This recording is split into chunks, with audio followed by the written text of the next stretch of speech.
When James arrived home that evening, his expression was somber as he shared the news of his demotion. I nearly dropped my cup of tea in surprise. We had sensed that his company's recent downturn and upcoming restructuring might lead to changes, but I hadn't imagined it would affect us so personally. As his wife, I knew my support was more important than ever during such a challenging time. "It's just bad luck, and times are hard," I reassured him with a smile, trying to keep the mood light. "Besides, I'm still working, so there's no need to worry too much." I'm Anna, 46 years old, and work full-time in a back office. I live with James, who is 4 years older than me, our high school sophomore daughter, Stephanie, and my 70-year-old mother-in-law, Linda. Although Linda and I sometimes clash, our interactions are minimal since I spend most of my day at work, so I choose not to let it bother me too much.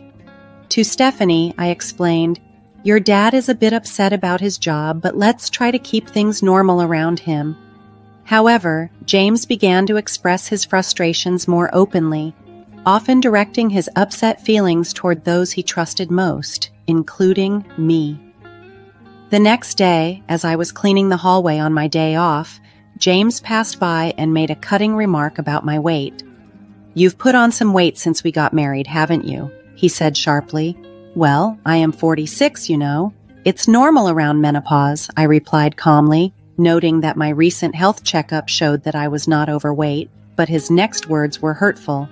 "Forget the health checkup. You look unsightly and it's embarrassing," he snapped, before calling me ugly and retreating to his room. I was left in shock, pinching my side in disbelief. It was true that I could pinch an inch of my waist, but his sudden harshness felt like a piercing arrow. I was overwhelmed by the intensity of his words, and it hurt deeply to hear such things from someone I loved and supported. In the turmoil, I had completely forgotten that I was holding the window squeegee, which slipped from my grasp and clattered loudly on the hallway floor. From that day forward, James's behavior towards me became increasingly harsh. To make matters worse, my mother-in-law, having overheard our argument that weekend, decided it was her place to get involved, and the tension in the house escalated. One day, as I climbed the stairs with a laundry basket intent on hanging the clothes to dry, I found my mother-in-law waiting at the top rather than at the bottom of the stairs. With a sigh of disapproval, she commented, "Oh, how dreadful. If only you weren't so overweight, we could pass each other easily on the stairs. I wouldn't have to wait here blocked by your size." During dinner, as I served chicken tenders, she pointedly remarked, "Isn't this the type of food that's contributing to your weight gain?" And without waiting for my response, she took my plate away, insisting that only the non-overweight family members should eat. According to my gynecologist, it's normal to gain or lose weight after middle age. Yet my mother-in-law, who was as slender as a dried-up tree, seemed to ignore these natural changes and continued her relentless taunts. Despite the discomfort, I had grown somewhat used to these annoyances. However, what truly pained me was the shift in my husband's behavior. Since the incident, James stopped talking to me altogether. He expressed no gratitude and offered no compliments, not even during the meals I prepared. He would eat in silence and leave the table without a word. Even our shared spaces like the bathroom and bedroom felt isolating as he would come and go silently, turning his back to me each night to bury himself in his smartphone. Feeling increasingly invisible, one night I gathered the courage to confront him in our bedroom. "Is there a reason you're ignoring me?" I asked tentatively. His response was chillingly indifferent. "Not really, but I prefer not to engage much at home," he replied coldly. He then added more harshly, "I don't want to be associated with someone in the family who is this overweight. If you truly care about me, you'll lose some weight." His words were disheartening. Despite my daily walk of 1.5 miles to commute, his lack of understanding and empathy weighed heavily on me. Age, I knew, brought inevitable changes, but his coldness felt like an unbridgeable gap between us. I've been doing everything I can to manage my weight, especially considering the typical gains that come with age. Despite this, James simply turned away, dismissing my efforts as if they were nothing. "If you're not seeing results, you might as well not be trying," he said sharply. "Don't speak to me anymore." From then on, he truly ceased to acknowledge my existence. My mother-in-law, meanwhile, continued her relentless jibes about my diet. Whenever meat, fruits, or rice appeared on the table, she would scrutinize my choices. "Are you supposed to eat that? Do you realize what you're doing to yourself?" Eventually, I found myself relegated to eating just salads and boiled vegetables, while James sat silently, mechanically moving his chopsticks, not uttering a single word. As our marriage seemed to be disintegrating, I began to pack my belongings in quiet moments, thinking that perhaps it was time to leave. If this was how James wanted to treat me, maybe disappearing was the best response. When I shared these thoughts with my daughter, she immediately offered her support. "I understand, Mom. It's painful to watch Grandma and Dad constantly picking on you. I'll come with you. We can live with your parents, and I can still go to high school from there." Just as I was preparing for what seemed like the end, James approached me with a rare smile, suggesting we had a drink together. "Tomorrow is the first day of my demotion, after all. Let's have a drink just this once," he said, trying to lighten the mood as he proposed making mimosa for dinner. It might have been the first time he'd directly spoken to me since announcing his demotion. "Stephanie can have juice, and I'll fix a mimosa for you, Anna," he said, placing the drinks on the table. But his sudden change of behavior felt odd and out of place. As he turned his back to grab the TV remote, I discreetly sniffed the drink he'd poured for me. There was a faint but unmistakable scent that I recognized from my own cooking experiences. Anger flared within me. How could he think to serve me this? I had reached my breaking point. Between my mother-in-law's constant harassment and James's prolonged neglect, I could no longer tolerate the situation. It was time for a change, a significant one, not just for my well-being, but also for my daughter's future. The moment I saw the mimosa, my patience reached its limit. "James, could you please fetch the Beaufort cheese from the fridge?" I asked gently. "It's from the local dairy farm and it's delicious. It'll be nice for our family time. Would you mind getting it?" My tone was hopeful, suggesting a semblance of normalcy and cooperation in our strained household dynamics. As James headed to the fridge, I seized the opportunity to discreetly swap my drink with the one placed on the seat next to mine, previously intended for Linda. When he returned with the cheese, I brightly announced, "Now that we have our snacks, I'll go call Stephanie and Linda. Dinner's ready." My voice carried through the house, beckoning them to the dining room. They joined us shortly, and we all settled around the table. Unlike the usual fare, tonight's dinner featured chicken noodle soup, Beaufort cheese, and the mimosa, with Stephanie opting for juice. "Let's dig in," Stephanie said, breaking the silence that hung between the adults.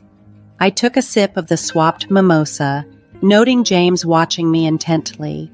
With a forced smile, I commented, "Yeah, it's quite good." James mumbled a response, but I chose to ignore him, focusing instead on my salad. I took another sip of the mimosa. Suddenly, a stream of red liquid burst from Linda's mouth, reminiscent of a scene from a monster movie. "Wait, Grandma, what happened?" Stephanie exclaimed, jumping up in surprise as some of the liquid splattered onto her salad. "Did you choke? Are you okay?" Stephanie quickly fetched a towel and returned, offering it to Linda, who was wiping her mouth in shock. "What is this, Grandma? Your mouth. It looks like a spicy cobra," Stephanie said, her concern escalating. He put it in my drink," Linda shouted, attempting to reach for me, but I deftly brushed her hand away. "It wasn't me. James made the drinks," I replied calmly, redirecting the blame to where it truly belonged. This revelation seemed to stun Linda. "What?"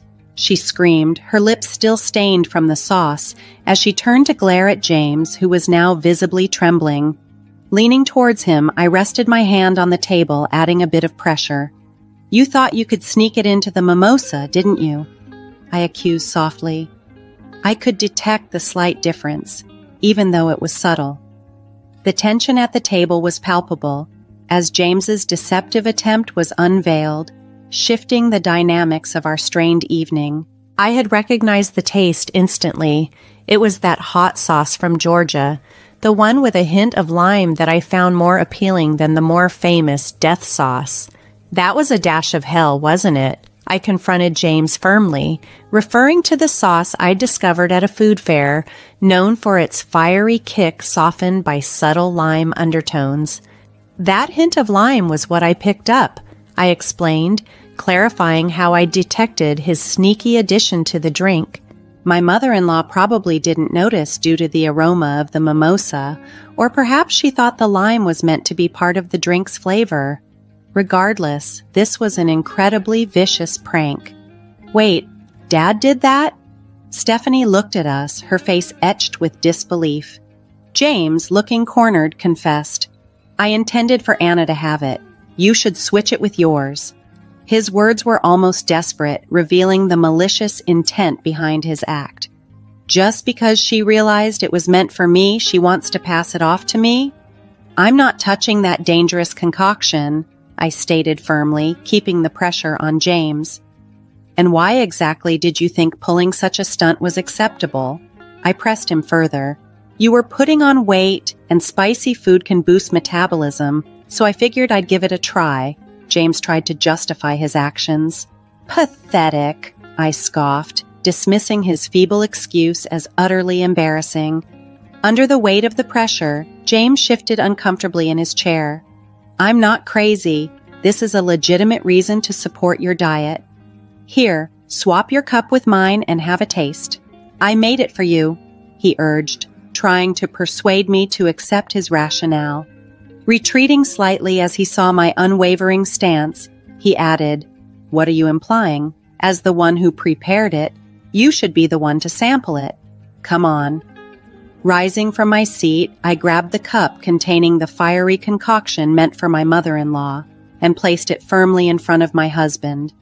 After ignoring me and treating me as if I've been invisible for so long, did you honestly expect me to drink something you claimed to make with a smile out of the blue? Did that not occur to you, in your empty head? Isn't it all too childish? Come on, taste it. As the one who brewed it, take some responsibility. The tension in the room thickened as I closed the gap, demanding accountability for the first time in a long while. I slammed my hand down on the table, the sound echoing through the room. In response, James, likely trying to avoid the escalating confrontation, rose from his chair and stepped back. Amidst the ensuing tense silence, a soft yet firm voice emerged.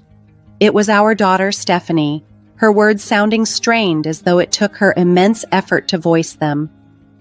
Taking out your frustration on Mom, who supports you the most when work gets tough, and subjecting her to repeated cruel treatment, it's like a childish prank. I might not be supposed to say this to my parents, but it's too immature and unbearable to witness, she said. Stephanie stood up, addressing her father directly. Is it wrong to struggle with weight? Mom wakes up early, walks to work, and even packs her lunch. It's not fair to say she's not making an effort. She then turned to face her grandmother. And you, going along with it, taking away Mom's dinner like the chicken tenders incident? What Grandma is doing is reminiscent of high school drama. It's embarrassing, she remarked firmly. Flustered, Linda began to offer a confused excuse. That's not it. I'm just concerned about Stephanie's mom not gaining any more weight. I want her to feel positive about herself in front of her granddaughter. Besides, Stephanie, like you, is also struggling with weight. But Stephanie remained resolute. Compassion is about understanding and supporting the other person. It pains me to see Mom's dinner taken away, especially when she looks so upset. That's not compassion. Mom hasn't had any health issues in her checkups, yet taking away her food is just plain mean. Linda fell silent, seemingly taken aback by Stephanie's words. Stephanie then turned her attention back to her father. Mom goes to the gynecologist regularly and stays active. Yet, Dad, you just brush her aside because she's gained a bit of weight. What's up with that? Your indifference creates such tension in the house. Can't you see it? She continued, her voice growing more passionate. Even Raymond and Aunt Kayla from the cookie ads are on the plump side. Ever heard of happy weight? If Mom becomes a lovely grandmother like Aunt Kayla as she gets older, I'd be overjoyed. When I have kids and she's a grandma, wouldn't it be wonderful to say, Mom, you've reached some happy weight? Stephanie's words, filled with frustration yet brimming with love, highlighted the absurdity of the situation and the need for empathy and understanding within the family. And share a laugh. That's my dream. Please don't ruin it for me, Stephanie stated matter-of-factly, her gaze unwavering. Despite the straightforwardness of her delivery, her words enveloped my heart with warmth. Reminiscent of sipping hot milk with cookies on a cold day, it was a sorrowful sight, a father being admonished by his daughter. Stephanie continued, turning her focus directly on her father. And one more thing, if you're going to disregard someone because of weight gain from aging, remember, with your receding hairline, you could easily be overlooked yourself. The tension in the room became almost tangible, her sharp words leaving a chilling effect, making the living room feel as cold as ice. After laying out her thoughts, she turned to me. That's enough, Mom. It's time to let it go. It'll be better for you. Her unexpected counsel caught me off guard. Let it go? Yes, perhaps I should. As I mentioned earlier, my dream is to watch you holding my child, talking about happy weight, and sharing a laugh. For my sake, I want you to be happy because that's part of my dream. So please let it go, be happy, and fulfill my dream. Her plea filled my heart with such warmth and joy that the previous concerns, being ignored by my husband, the fat shaming from my mother-in-law, or the drink incident, suddenly seemed trivial. Warm tears streamed down my cheeks. Yes, you're right, I agreed, my vision blurred with tears. Come on, Mom, she added, patting my back gently, urging me forward. Oh, okay, I mumbled as I retrieved a document I had been concealing for some time. What? My husband exclaimed, startled. After enduring a month of being ignored, I had reached a decision. I have my bags packed. Let's go our separate ways, I declared, presenting the divorce papers with only my name written on them. I just wanted you to lose some weight. If you had slimmed down as I asked, I would have been satisfied, my husband confessed, a note of panic creeping into his voice. It was only when Stephanie pointed it out that I realized he was venting. But since you didn't shed any pounds, I thought I'd torment you further. I didn't mean for it to. I didn't expect this outcome, he added. Those who fail to notice until things escalate are the ones acting incredibly immature, Stephanie retorted sharply, her words slicing through the tension. Living without her beloved granddaughter was no laughing matter. Stephanie, dear, you wouldn't want to keep living with us, Linda interjected softly, her voice as gentle as stroking a cat, hinting at the deep emotions stirring beneath the surface. Stephanie responded decisively to Linda's plea, her voice firm. I decline. I no longer wish to share the same space with people who act like they're in middle school. James, sensing the seriousness of the situation, hesitated before saying, Okay, hold on. I understand. I'll taste it as you suggest. I'll take responsibility as the one who prepared it. With that, he picked up the glass before him and downed its contents in one gulp. The sauce was as fiery as promised, causing him to eject a stream of red liquid from his mouth, leaving him with a set of lobster-like lips. There, see? I took responsibility, didn't I? James declared, trying to salvage some pride. Stephanie, quick to capture the moment, snapped a picture of both James and Linda with their reddened lips and remarked, You both look so ridiculous. Then she turned to me, Mom, let's go, before swiftly exiting the living room. I'll follow her lead, I agreed, leaving behind a dinner table splattered with the wine cocktail mixed with the fiery sauce, along with a husband and mother-in-law, both sporting lobster-like lips. We returned to my parents' house, where I explained everything. Both my mother and father were incensed and decided to confront James and Linda. They brought back the divorce papers, and I ultimately went through with the divorce. In the following years, my ex-husband James's career hit rock bottom with no notable achievements, a pattern of behavior, ignoring issues, that I discovered was not just at home, but also at his work, contributing to his earlier demotion. My ex-mother-in-law, Linda, who had always been challenging and rarely left the house, found herself stuck in a stalemate, living only with James. Eventually, I received a call from her, tinged with regret. "Things wouldn't be so dull if you and Stephanie were here," she said, reflecting on the 15 years since Stephanie's birth and the time we all lived together. "Please come back. I'll stop ignoring you." However, I had no intention of returning.